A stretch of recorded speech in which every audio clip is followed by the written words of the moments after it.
Welcome to Diary of a Wannabe Comedian with me, Belle, a wannabe comedian.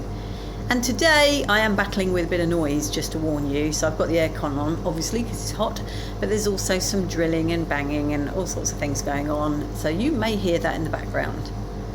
Today I had I had two lessons in fearlessness. So the first one was on the bus, and a guy he was at the front of the bus and he just leaned very heavily to one side and let this enormous noise out of his backside.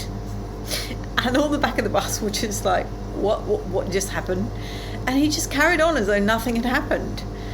And I just thought, now there's a brave guy. There's got to be some transferable skills there that I can take into comedy. But that was the first one. The second one was a guy shouting at the Home Office, all on his own. And here's a little snippet.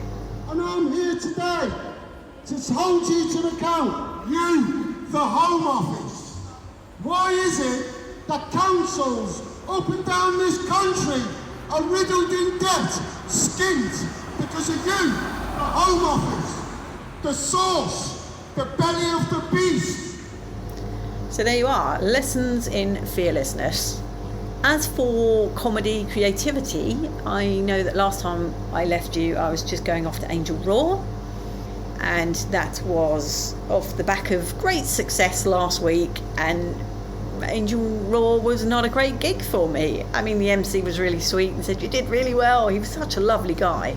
Joseph, his name was. He was a really, really nice guy. But I didn't feel it. I was not feeling the vibes, not feeling the room. So basically, Lady Comedy came and kicked me in the balls that I didn't even know I had.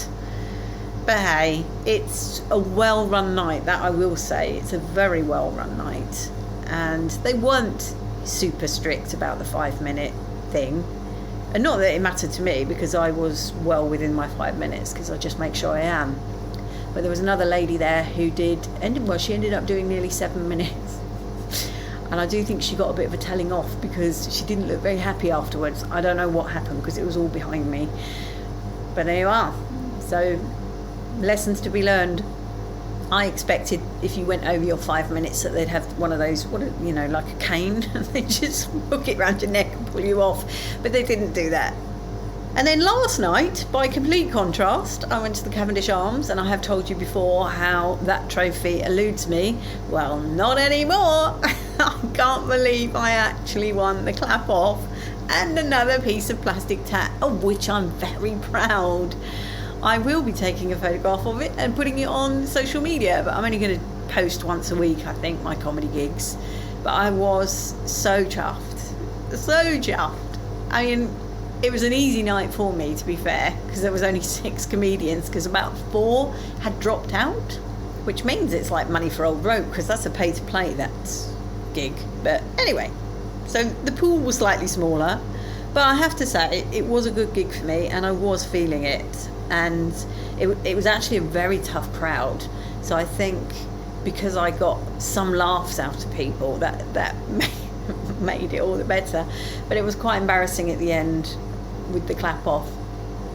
They hold the trophy in front of you, and then the audience have to clap and whoop and cheer and everything. And so they clapped. I was first, and they clapped, and I thought, well, yeah, that's not bad. I've heard more. I obviously haven't won this. I've heard more. And then they did the next guy, and it was like very, very muted. It was like, oh, that was just so embarrassing. But I have to say, I'm very pleased to have that on my little trophy shelf. There you go. The Biorhythms of comedy. Much love and gratitude.